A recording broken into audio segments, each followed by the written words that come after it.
하나님 말씀 보시겠습니다. 마가복음 6장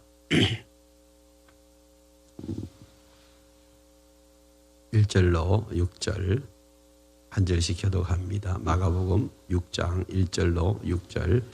예수께서 거기를 떠나사 고향으로 가시니 제자들도 따르니라. 안식일이 되어 회당에서 가르치시니 많은 사람이 듣고 놀라 이르되 이 사람이 어디서 이런 것을 얻었느냐? 이 사람이 받은 지혜와 그 손으로 이루어지는 이런 권능이 어찌 됨이냐? 이 사람이 마리아의 아들 목수가 아니냐? 야고보와 요셉과 유다와 시몬의 형제가 아니냐? 그 누이들이 우리와 함께 여기 있지 아니하냐 하고 예수를 배척한지라. 예수께서 그들에게 이르시되 선지자가 자기 고향과 자기 친척과 자기 집 외에서는 존경을 받지 못함이 없느니라 하시며 거기서는 아무 권능도 행하실 수 없어 다만 소수의 병자에게 안수하여 고치실 뿐이었고 그들이 믿지 않음을 이상히 여기셨더라. 아멘. 오늘 이 말씀을 가지고 은혜를 담을 그릇을 준비하라. 은혜를 담을 그릇을 준비하라 라는 제목으로 함께 말씀을 나누겠습니다. 우리 함께 외쳐보겠습니다. 기도하면 기도하면 하나님을 같이 할까요? 기도하면 됩니다. 하나님이 하십니다. 하나님을 믿습니다. 할렐루야. 자다가도 벌떡 일어나서 이게 머릿속에서 떠올라야 됩니다. 이제 여러분 입에서 좀 익숙하신 분들이 계세요. 그래서 기도하면서 이게 생각난다라고 그렇게 말씀하시는 분들이 계세요. 아무튼 여러분들이 한평생 이 구호를 여러분 외쳤으면 좋겠습니다. 설 명절입니다. 오늘 오신 여러분들에게 하나님의 복이 흘러넘치길 바랍니다. 이미 새해는 시작되었습니다. 그러나 그 설 명절에 또 우리가 새해 복 많이 받으라고 인사를 하는데 한 번 더 해보십시다. 하나님의 복을 받으셔야 돼요. 새해 복 많이 받으세요. 새해 복 많이 받으세요. 우리는 우리의 인생은 생각의 결과입니다. 여러분 생각대로 살아가는 거예요. 지금까지 여러분들이 살아온 삶이 여러분들의 생각의 결과예요. 지금 내가 처해 있는 이 상황과 환경이 내 생각의 결과라면 여러분 어떤 생각을 하기를 원합니까? 하나님은 내 귀에 들린 대로 할 거라고 주님 말씀하고 계세요. 근데 여러분들이 생각하고 말하는 것대로 지금 살아가고 있는 것입니다. 누구를 원망하거나 탓할 그런 필요가 없어요. 지금 내 자신을 돌아보셔야 돼요. 내가 지금 어떤 생각을 가지고 있는지. 여러분들이 가지고 있는 그 생각이 앞으로 여러분 미래예요. 그래서 여러분들이 같이 만나서 이렇게 이야기를 하다 보면 저 사람의 미래가 어떻게 될 것인지 짐작을 할 수가 있는 것이죠.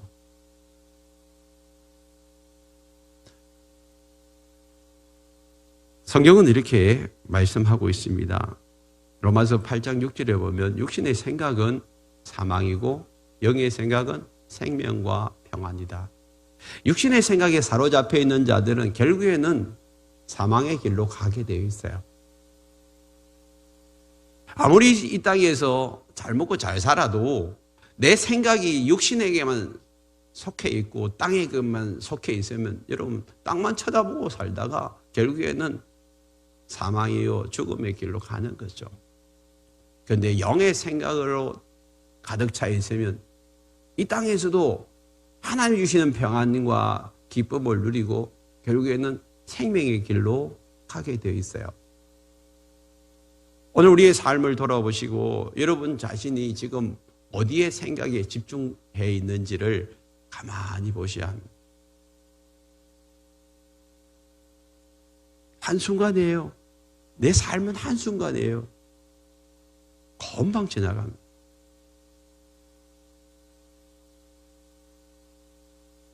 저도 인생을 80으로 보면 이제 한 3분지 3을 살아온 것 같아요. 내 남은 생이 이제 4분의 1밖에 없어요. 나머지는 덤이죠, 덤. 80이 넘으면요, 정말 하나님 덤으로 주시는 인생. 성경에서도 네 인생이 70이요, 강건하면 80이라고 하시죠. 80이 넘어가면 그거는 진짜 하나님이 나에게 주신 덤이에요, 덤. 그래서 더 이상 여러분 땅의 것을 쳐다보면 안 돼요. 하늘의 소망을 두고 하나님을 기쁘시게 하는 삶이 무엇인가를 늘 생각하면서 사셔야 돼요. 한순간이라니까요. 하나님은 언제나 우리에게 은혜를 주시기를 기다리고 계시고, 하나님 자신은 은혜예요, 은혜. 은혜를 우리에게 부어주시기를 원하시는데 왜 나에게는 은혜가 없냐? 은혜가 없는 이유는 은혜를 담을 그릇을 준비하고 있지 않기 때문에요. 날마다 하나님은 우리에게 은혜의 비를 쏟아붓고 계세요. 은혜의 담비를 쏟아붓고 있는데 나는 그 은혜를 담을 그릇을 준비하지 않고 그 은혜를 엎어버리고 있는 거예요.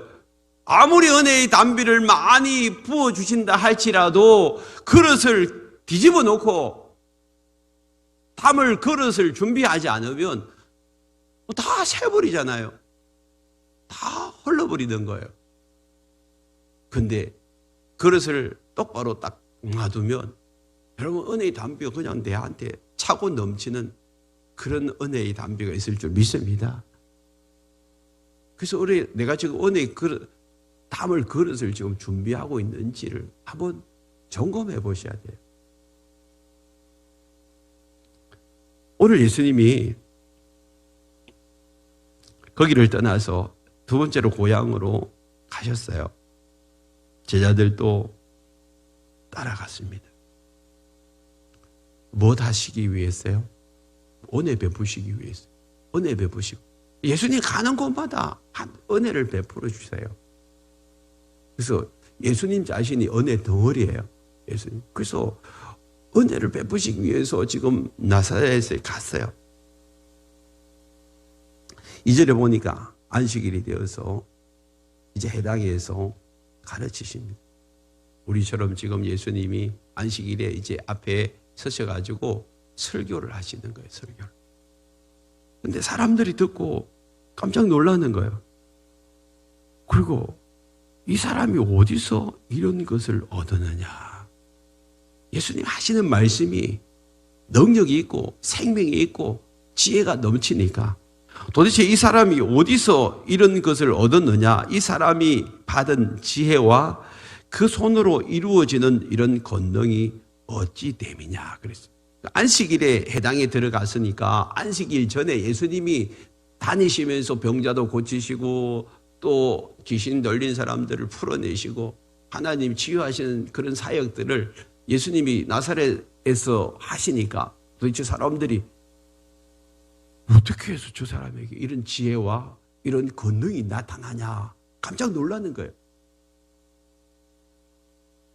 그러고 난 다음에 그들이 예수님 앞에 엎드려서 예수님 우리에게도 은혜를 베풀어 주시옵소서. 그러면 얼마나 좋았을까요? 반응이 그렇게 나가야죠. 예수님이 지금 은혜 베푸시기 위해서 나사렛에 오셨고 그 다음에 그 은혜를 보여주시고 그 다음에 그 사람들을 하여금 깜짝 놀라게 하셨잖아요. 그러고 난 다음에 사람들이 예수님 앞에 손을 내밀어서 주여 저에게도 이 은혜를 부어 주옵소서라고 주님 앞에 매달렸더라면 그들에게 넘쳐나는 은혜가 있을 텐데 오히려 그들은 거꾸로 가고 있어요. 어떻게 해요? 3절을 보세요. 이 사람이 마리아의 아들 목수가 아니냐. 목수 아들 아니냐. 저 요셉 아들이지. 요셉 아들 목수 출신 아니냐. 근데 어떻게 저 목수가 저런 말을 하지? 야고보, 요셉, 유다와 시몬의 형제가 아니냐. 그 너희도 우리가 알지 않냐. 우리와 지금 함께 하고 있지 않냐. 그런데 어떻게 지가 메시아라고, 지가 하나님의 아들이라고, 지가 구원자라고, 구약에서 나타난 그 메시아가 자기라고 말도 안 되는 소리 하고 있네 지금. 이러면서 예수님 어떻게 해요? 배척해버리는 거예요. 뻔히 우리가 아는데 지금 어떻게 메시아고 지금 어떻게 하나님의 아들이야. 지금 그들이 알고 있는 지식이 틀린 게 아니에요. 그들의 정보는 바른 거예요. 마리아가 예수를 낳았고 그들이 나사렛에서 함께 자랐고 그들의 형제들하고 친구하면서 뭐 소꿉장난도 하고 그러니까 때로는 놀기도 했어요.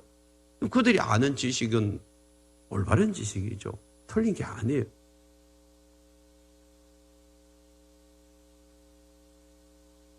그런데 문제가 뭐예요?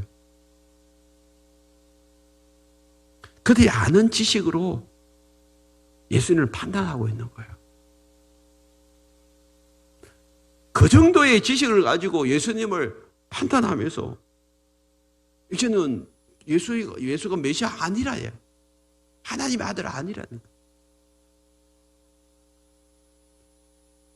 그 조그만한 지식을 가지고 그 크신 하나님의 아들 예수 그리스도를 판단하고 있는 거예요.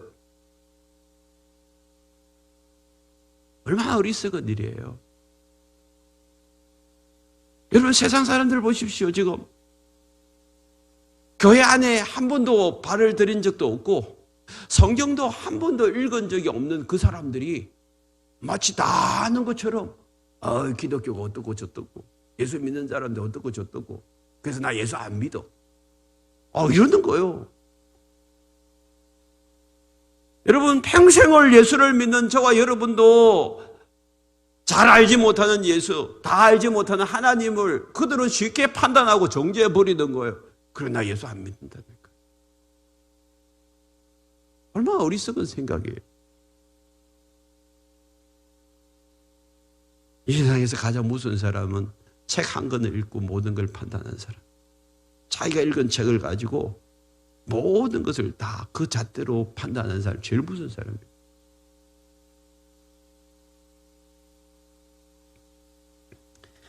여러분, 지금 예수에 대한 선입견이죠. 선입견. 선지식이죠. 경험이죠. 그들이 가지고 있는 경험, 선지식, 선입견을 가지고 지금 예수님을 판단하는 것이 얼마나 어리석은지를 여기서 우리에게 말씀하고 있는 것입니다. 그들은 지금 우리가 생각할 때 착각하고 또 오류하고 있는 거예요. 그들은 지금 마음이 닫혀 있는 거예요. 그러니까 오만하고 교만하고 그래서 그들이 하는 행동이 얼토당토 않다는 것을 우리가 볼 때는 객관적으로 보면 틀린 거예요. 그런데 자기들은 맞다는 거죠. 자기들이 생각이 맞다는 거죠. 여러분 자기가 옳다라고 생각하는 사람들은 다른 사람들의 말을 일절 들으려고 하지 않습니다. 그런 사람들이 바로 성경에 나오는 길가와 같은 마음을 가진 사람입니다. 길가는 사람들이 다니면서 다 굳어지고 딱딱해져 있어요. 그러니까 이제는 하나님의 말씀이 던져져도 그 밭에 뿌리를 내리지 못하고 그 길가에 뿌리를 못 내리고 그냥 새가 와서 다 주워 먹는다는 거예요. 마음이 완고하고 교만한 사람들을 이야기하는 거죠. 지금 여러분들의 마음은 어떠세요? 다른 사람들의 말을 잘 수용하고 있나요? 안 그러면 내가 최고다, 내가 옳다, 그리고 내가 하는 생각, 내가 생각하는 그런 어떤 판단이 최고라고 생각합니까? 여러분 사람의 말뿐만 아니라 이런 마음을 가지고 있는 사람들은 하나님의 말씀을 대할 때도 똑같이 반응해요. 똑같이. 그래서 선입견과 이 편견은 참 무서운 거예요. 사람의 말도 듣지 않을 뿐만 아니라 하나님의 말씀도 내가 듣고 내가 판단하고 버릴 건 버리고 받아들일 건 받아들이는 거예요. 여러분, 예수님은 하나님의 아들로 이 땅에 오셨고 이제 예수님 자신이 어떤 분인가를 이제 공생을 시작하면서 다 드러내 보이시잖아요. 말씀으로 도대체 사람의 생각에서 나올 수 없는 그런 말을 조금 툭툭 던지고 있는 거예요. 그리고 구약의 선지자들을 글과 율법이나 모든 책들이 다 나에 대해서 하는 말이라고. 그러고 난 다음에 진짜 하나님의 그 역사를 드러내잖아요. 귀신을 쫓아버리고 죽은 자도 살려내고. 여러분 당장 지금 우리가 지난주에 살펴봤잖아요. 5장에서 야이로의 그 죽은 딸을 살려내잖아요. 그거 누가 하는 거예요? 하나님이 아니고서는 도대체 할 수 없는 일이에요. 그것을 듣고 보고 들었음에도 불구하고 그들은 귀를 막고 있는 거예요. 안 들리는 거예요.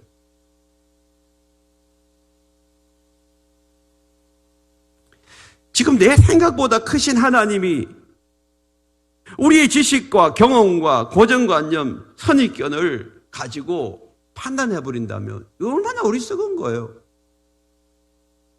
영적인 것은 영적으로 분별해야 되는데 영적인 것을 육의 눈으로 보고 판단할 수가 없는 거잖아요.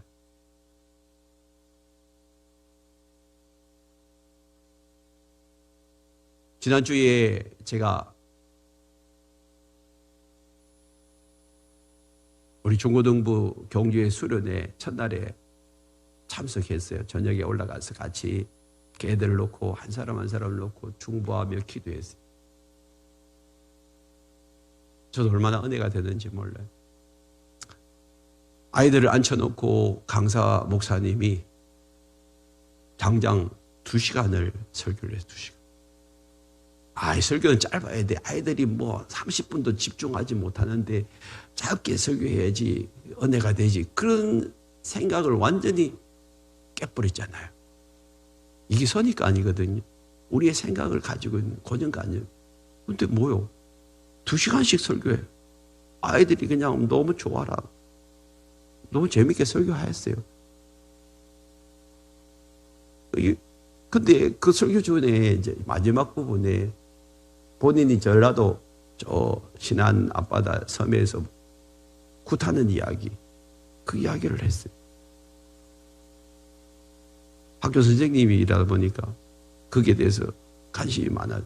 거기 가가지고 직접 시퍼런 칼 위에 올라가가지고 춤을 추는 무당, 그걸 촬영하고 싶어요. 그것이 알고 싶다라는 촬영팀에서도 카메라 6대를 갖다 놓고 이제 그 굿하는 광경을 찍는 거예요. 밤새 시퍼렇게 칼을 갈고 그 다음에 굿이 시작되니까 푸닥거리 하는 그런 광대들이 막 이렇게 나와가지고 막 한참을 징을 울리면서 푸닥거리를 막 그렇게 막 하고 난 다음에 드디어 주인공 무당이 나오더라. 할머니. 근데 그거 막 뭐라 하고 난 다음에 두 사람을 찍더래. 나가. 그랬나. 카메라하고 같이 온 이제 촬영팀 중에 뭐 어떤 뭐 사랑의 교회하고 무슨 어느 교회, 큰 교회 다니는 그 자매들이 그게 있었어. 그러니까 이 굿이 안 되는 거예요. 그래서 쫓아버리더래. 근데 그 당시에도 자기도 교회를 다녔는데 자기는 안 찍더래. 좀 부끄러웠대. 그러고 난 다음에 그 할머니, 무당이 그 시푸른 칼 위에 그냥 살짝이 올라가는, 그거 머리카락만 돼도 두 동강 날 정도로 시푸른 칼날에 맨발로 불쭉 뛰어가지고 칼 위에 팍 쓰더라.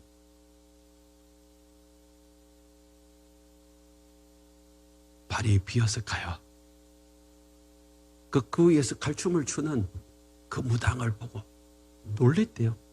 이런 게 영적인 세계, 귀신이 있구나. 그리고 그 목사님 하시는 말씀이 영의 세계를 함부로 판단하지 마라.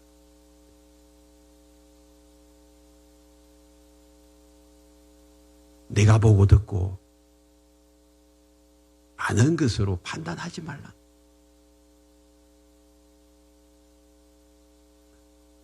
근데 문제는 뭐냐면 그런 칼춤을 추는 무당도 예수 믿는 사람들을 두려워하고 있단 말이에요. 저와 여러분들을 두려워하고 있다는 사실을 기억하셔야 돼요. 그런 칼춤 추는 무당 앞에 가서 비실거리고 그 앞에 엎드리지 말고 여러분들이 진짜 예수 믿는 사람인지 가짜로 예수 믿는 사람인지 알려면 거기 한 가보세요.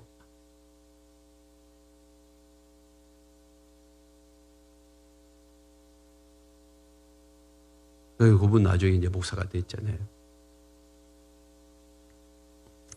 문제는 뭐냐 하면 자꾸 내 생각보다 크신 그 하나님을, 영적인 세계에 속한 이 하나님을 자꾸 내 육신의 눈으로, 육신의 생각으로 자꾸 판단하고 그냥 비판하고 내 생각의 그 잣대로 뭐든지 이렇게 생각하려고 하고 밀어내려고 하는 그 일 하지 말라는 것. 오늘 본문을 보세요. 예수님이 은혜 주시려고 그래서 자기가 자란 고향에 가서 그들에게 은혜 베푸시기 위해서 갔는데 그 사람들은 그 은혜 받을 생각은 하지 않고 예수님이 증거하시는 그 말씀과 예수님이 나타내시는 그 능력을 내가 받고 그것으로 내가 은혜를 누리려고 하는 것이 아니라 그냥 내 생각 속에 있는 선입견, 편견, 내 경험, 내 지식 이런 걸 가지고 밀어내버리는 거예요.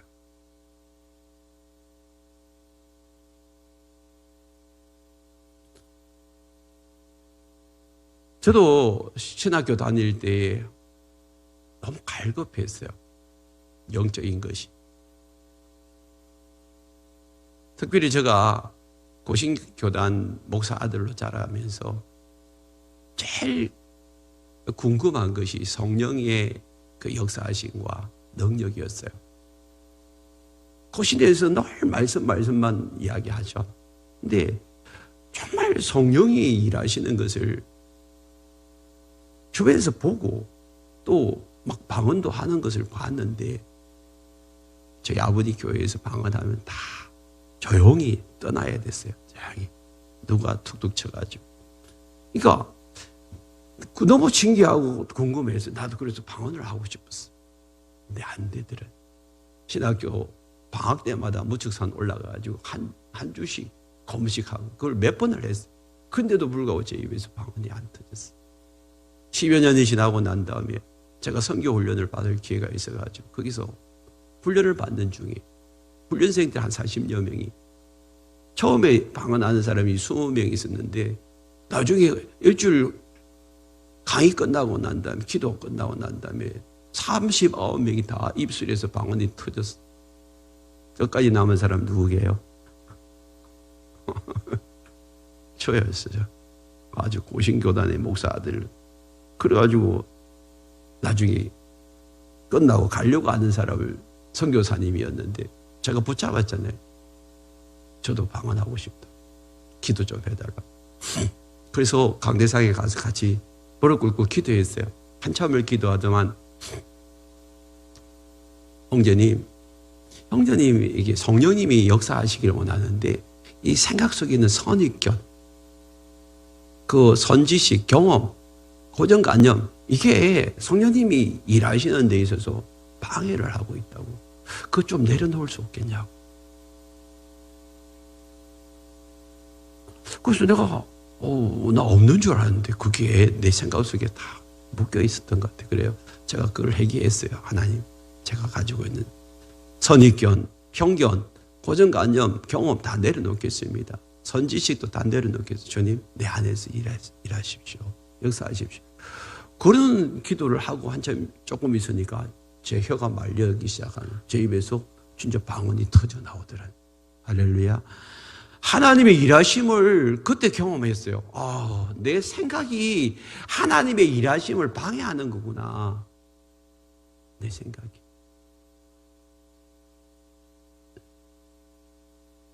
오늘 예수님이 이렇게 말씀하잖아요. 4절에 보니까 예수께서 그들에게 이르시되 선지자가 자기 고향과 자기 친척과 자기 집 외에는 존경을 받지 못함이 없느니라 하시고. 왜 그럴까요? 그들의 선지식, 성경험, 예수님처럼 예수님이 보내신 사람인데도 불구하고 어릴 때부터 그들이 함께 자란 그 생각만 하는 거예요. 그들이 가지고 있는 그 생각도. 여러분도 마찬가지잖아요. 초등학교 동창들 만나면 그 사람이 어떠함에 상관하지 않고 초등학교 어릴 때 그때 그 기억으로 그 사람을 판단하고 있잖아요. 벌써 성인이 돼가지고 많이 변화되고 바뀌어졌는데도 불구하고 내 생각은 초등학교 때 그 어릴 적의 그 기억에 사로잡혀 있는 거예요. 사람들이 그런 거예요. 선지자가 왔는데도 불구하고 그들은 하나님의 역사하심과 일하심을 그들은 알지 못하고 오히려 그때 자랄 때 그 선지식이 그를 묶어버리는 거예요.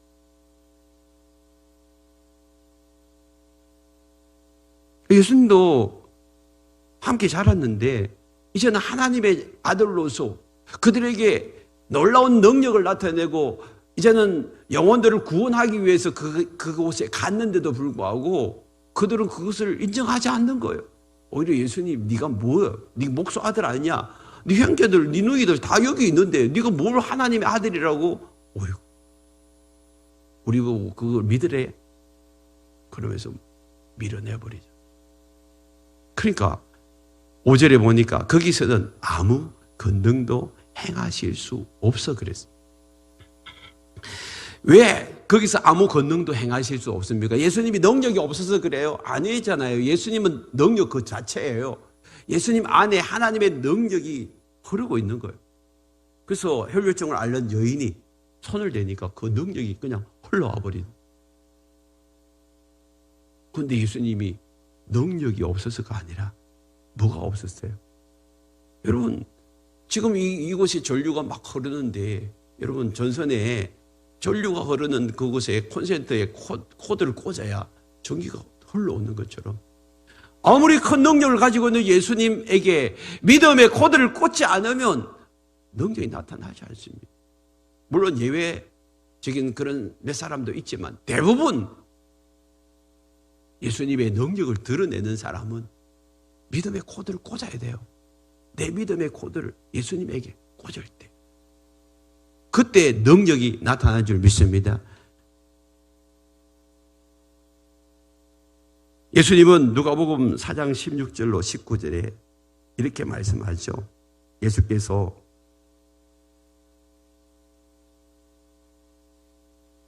그 자라나신 곳 나사렛에 이르사 안식일에 늘 하시던 대로 회당에 들어가서 성경을 읽으려고 서심해 선지자의 이사야의 글을 들이거늘 책을 펴서 이렇게 기록된 데를 찾으시니 곧 주의 성령이 내게 임하셨으니 이는 가난한 자에게 복음을 전하게 하시려고 내게 기름을 부으시고 나를 보내사 포로된 자에게 자유를 눈먼 자에게 다시 보게 함을 전파하며 눌린 자를 자유롭게 하고 주의 은혜의 해를 전파하게 하려 하심이라 하더라.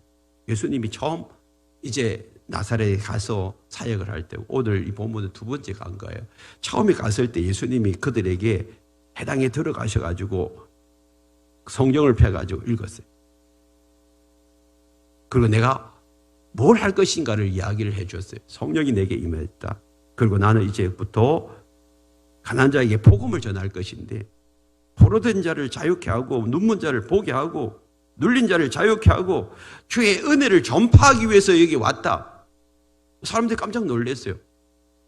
그러고 나서 예수님이 가셨단 말이에요.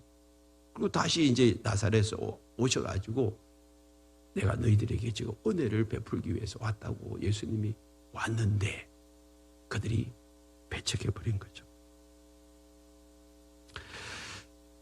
왜 그럴까요?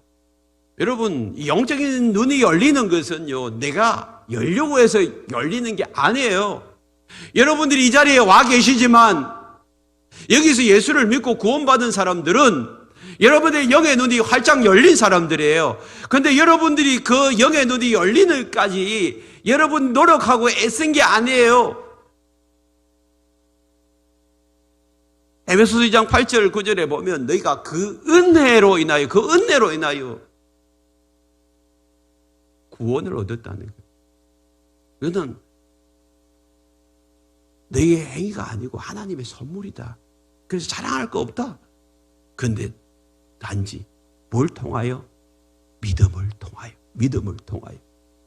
은혜를 받으려면 믿음이 있어야 돼요. 믿음이라는 코드를 통하여서 은혜를 받게 되어 있는 거예요. 그 하나님의 선물이에요. 그래서 여러분들이 예수를 믿겠다고 여러분들이 입으로 고백하는 순간에 하나님의 은혜가 여러분들에게 흘러와서 구원의 축복을 여러분들이 누리고 있는 거예요.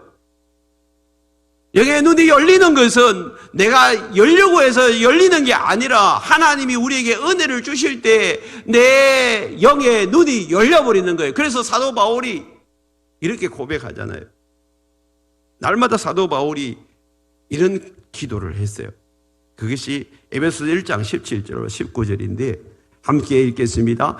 우리 주 예수 그리스도의 하나님 영광의 아버지께서 지혜와 계시의 영을 너에게 주사 하나님을 알게 하시고 너희 마음의 눈을 밝히사 그의 부르심의 소망이 무엇이며 성도 안에서 그 기업의 영광의 풍성함이 무엇이며 그의 힘의 위력으로 역사하심을 따라 믿는 우리에게 베푸신 능력의 지극히 크심이 어떠한 것을 너희로 알게 하시기를 구하노라. 아멘. 에베소 교회의 성도들에게 편지를 보내면서 너희가 지금 하나님 아버지를 알려면 하나님이 지혜와 계시의 영을 너에게 부어주셔야 된다. 그럴 때에 너의 마음의 눈이 열리고 그 다음에 하나님 앞에서 부르심의 소망과 그 기업의 그 천국의 영광, 하나님 나라의 영광의 풍성함이 무엇인지 보이기 시작하고 그 다음에 그의 힘의 위력으로 역사하시는 그 능력의 지극히 크심을 알게 된다.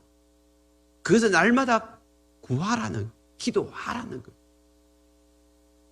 여러분, 우리가 예수를 믿음에도 불구하고 왜 그렇게 초라한 인생을 살아야 합니까? 예수를 믿음에도 불구하고 왜 악한 영에게 늘 눌려 살아야 됩니까? 예수 믿음에도 불구하고 우리는 뭘 불안과 초조와 두려움과 염려, 걱정, 의심에 왜 사로잡혀 살아야 합니까? 우리의 마음의 눈이 열리지 않으니까, 하나님의 그 크심을 보지 못하니까, 하나님의 그 위대하심을 알지 못하니까, 그 힘의 위력의 능력을 알지 못하니까 늘 세상에 사로잡혀 있는 거예요. 오늘 이 시간에 하나님이 여러분들에게 지혜와 계시의 영을 부어주셔서 영의 눈이 활짝 열리기를 축복합니다. 나도 모르는 세계가 보이기 시작하는 거예요. 우리의 생각으로 하나님을 다 알 수가 없어요. 깨달을 수도 없어요.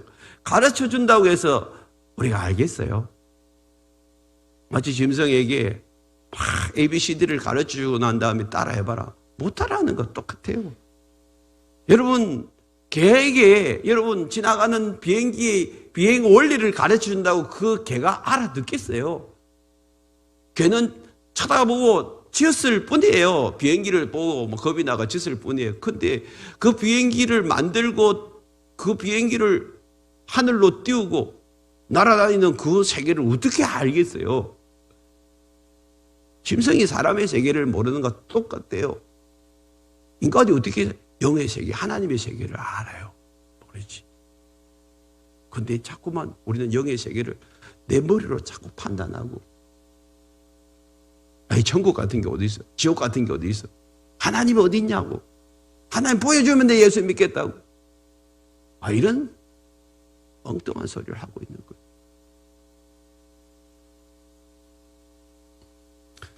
그러니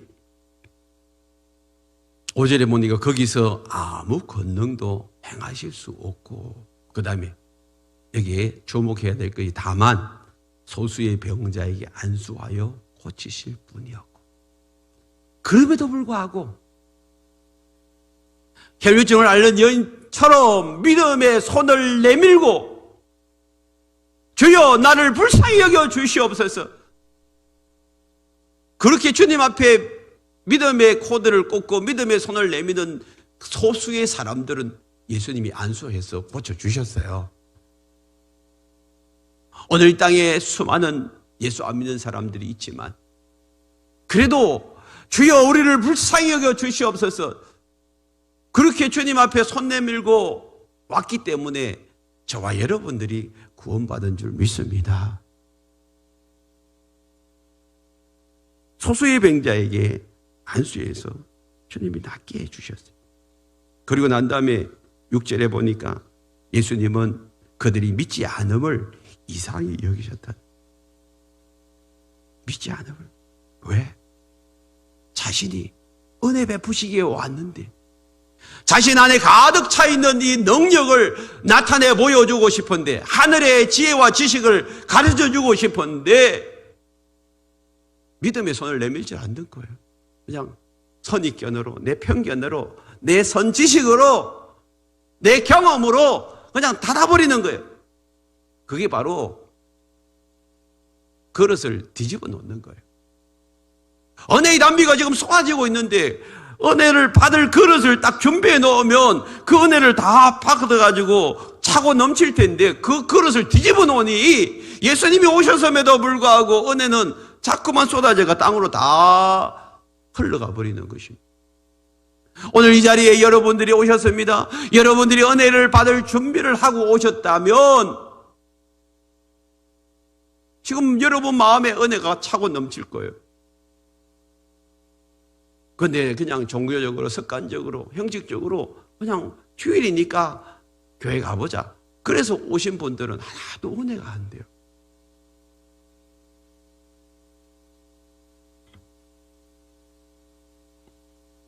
하나님의 은혜를 받으려면 선입관, 편견을 내려놓아야 합니다.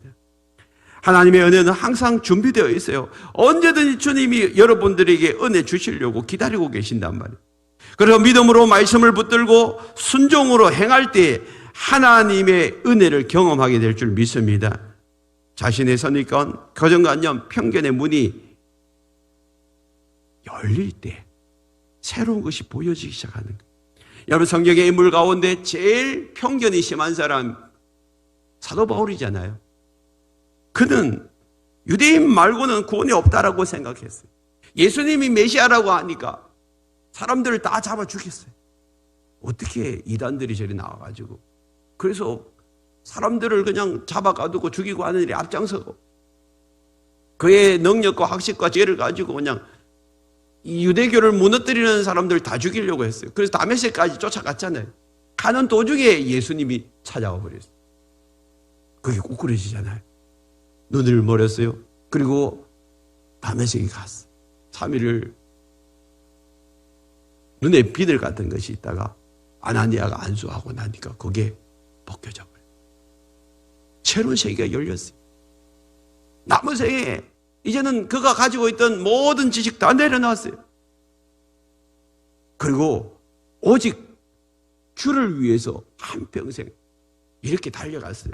그의 고백을 보십시다. 사도행전 20장 24절에 보면, 내가 달려갈 길과 주 예수께 받은 사명 곧 하나님의 은혜의 복음을 증언한 일을 마치려 하면 나의 생명조차 조금도 귀한 것으로 여기지 아니하노라. 선입견과 편견에 사로잡혀 있던 이 사도 바울이 그 눈에서 눈에 비늘 같은 것이 벗겨지고 나니까 이제는 예수 그리스도를 위해서 생명까지 내어놓는 그런 놀라운 변화가 그에게 일어난 것입니다. 여러분, 오늘 우리 안에 고정관념, 선입견, 편견을 깨뜨려야 합니다. 은혜를 담을 그릇을 준비하려면 먼저 해야 할 일은 내 안에 있는 이 선입견, 편견, 고정관념을 깨뜨리셔야 돼요.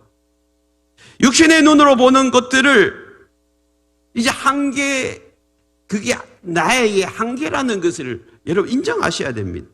지금까지는 내 눈으로 봤던 이것을 이제는 바꾸셔야 돼요. 하나님 앞에 겸손하게 엎드려야 되고 성령이 우리의 눈의 비늘을 벗겨주시도록 기도해야 합니다. 그래야 새로운 것이 보입니다. 내가 보는 것이 전부가 아님에도 불구하고 내가 판단하고 결정하려고 하는 어리석음을 이제 내려놓으셔야 됩니다. 그리고 우리는 다양성을 수용하셔야 돼요. 다른 것이 틀린 것이 아니에요. 남이 하면 불륜이고 내가 하면 로맨스라고. 남이 하면 그럴 수 있나? 그러면서 내가 하면 그럴 수 있지 라고 생각하는 이거 바꾸셔야 돼요. 자기중심적인 고정관념을 깨고 나와야 하나님의 은혜를 담을 수 있습니다.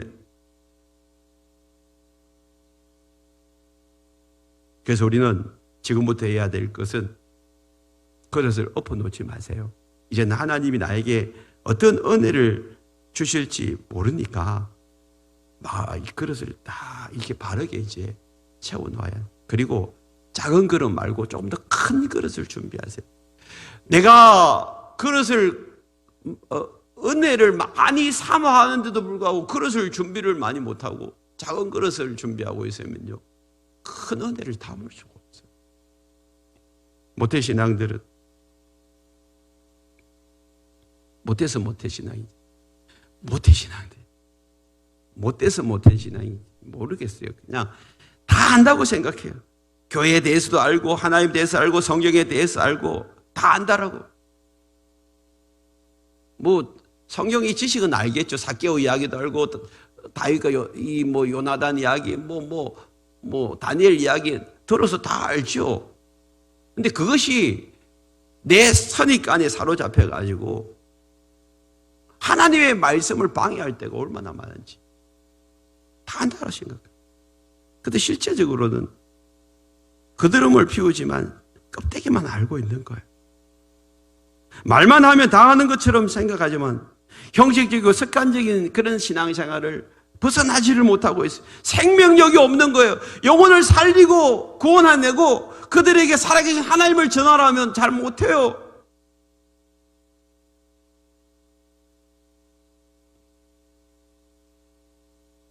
마음을 열어야 합니다. 내가 가진 지식, 관점, 선입관, 편견을 말씀 앞에 내려놓을 때 하나님의 은혜가 강물처럼 흘러오게 될 줄 믿습니다. 올 한 해 하나님께서 우리 교회에 새 일을 행하시기를 원하고 있습니다. 우리의 고정관념, 우리의 선입관, 우리의 편견으로 모든 것을 판단하지 마십시오. 하나님이 하라고 하시면 우리가 순종하며 나아가는 열린 마음이 있어야 합니다. 우리의 본성적으로는요, 우리가 힘들고 우리가 수고하고 애쓰는 것을 싫어해요. 내 몸이 내가 뭔가 좀 더 하라 하면 하기 싫은 거예요. 그런데 정말 영혼을 위해서라면 내가 하기 싫어도 해야 합니다. 수고하고 애써야 합니다. 여러분, 예수님이 우리를 살리시기 위해서 십자가에서 죽으시잖아요. 자기의 목숨까지 내어놓으시고 애쓰시고 우리를 살려주셨다면 올 한 해 우리가 영혼을 구원하기 위해서 수고하고 애쓰고 나의 시간과 물질과 나의 삶을 다 오픈하여서 그 영혼들을 위해서 다가가는 일을 마다해야 하는 것입니다.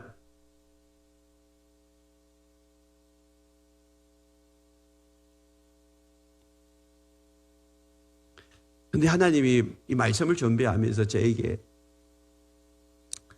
내 선입관, 고정관념, 내 생각 가운데 먼저 깨뜨리라는 게 있어요. 그게 뭐냐면 예배 시간 참석하는 거예요. 여러분, 우리가 예배 시간에 은혜를 받을 그릇을 준비하려면 예배 시간 10분 전에 와서 기도하고 기다리고 있어야 돼요. 지금 내 습관, 내 생각을 가만히 보십시오. 예배 시작하고 난데 좀 이따가 들어가야지. 이런 생각들이 여러분 있다면 오늘 그 생각 깨뜨리시길 바랍니다. 그 고정관념 깨뜨리시길 바랍니다. 그 선입관 깨뜨리시길 바랍니다. 나 은혜 받을 준비를 해야지. 그러니까 내가 10분 전에 예배 시간 참석할 거야. 그 생각을 오늘 이 시간에 여러분 안에 집어넣으시길 바랍니다. 또 한 가지는 주중에 예배 한 번 더 참석해야 되겠다는 생각을 하셔야 돼요. 주중에 예배를 이거 안 드려도 되지. 주일에 한 번만 예배 드리면 되지. 뭘 두 번, 세 번 드리냐. 우리 교회 모 집사님이 그랬어요. 우리 교회 오시기 전에는 주일 오전 예배만 딱 드렸대요. 뭐 교회 주일학교 부장을 하든지 뭘 맡든지 아무 상관없어요. 심지어는 특별 새벽 기도도 안 나갔다. 그런 분이 우리 교회 와가지고 변화되고 난 다음에 수요일이고 금요일이고 주일이고 예배를 다 참석해.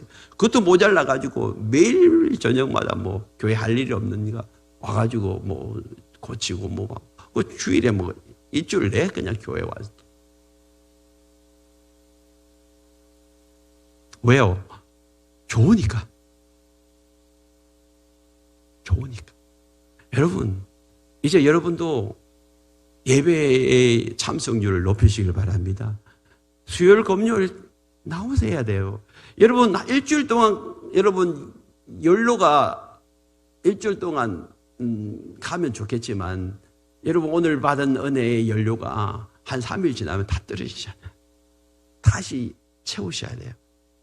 그래서 주일만 오시던 분, 수요일 오시던 분, 금요일 함께 나오셔가지고 예배 참석하고 기도하고 하나님의 은혜를 받을 그릇을 준비하시길 바랍니다.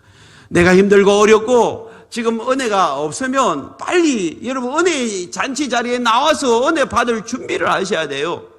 내 생각을 깨뜨리셔야 돼요. 생각 안 깨뜨리면 절대 예배 한 번도 참석하는 거 안 해요. 주일만 하면 되지. 이 생각이 내 고정관념이 고정관념. 그거 깨뜨리셔야 돼요. 선입견 깨뜨리시고 주님 앞에 나와서 은혜 받을 준비를 하시면 내 삶의 은혜가 흘러 넘치게 될 줄 믿습니다. 우리 함께 찬양하십시다.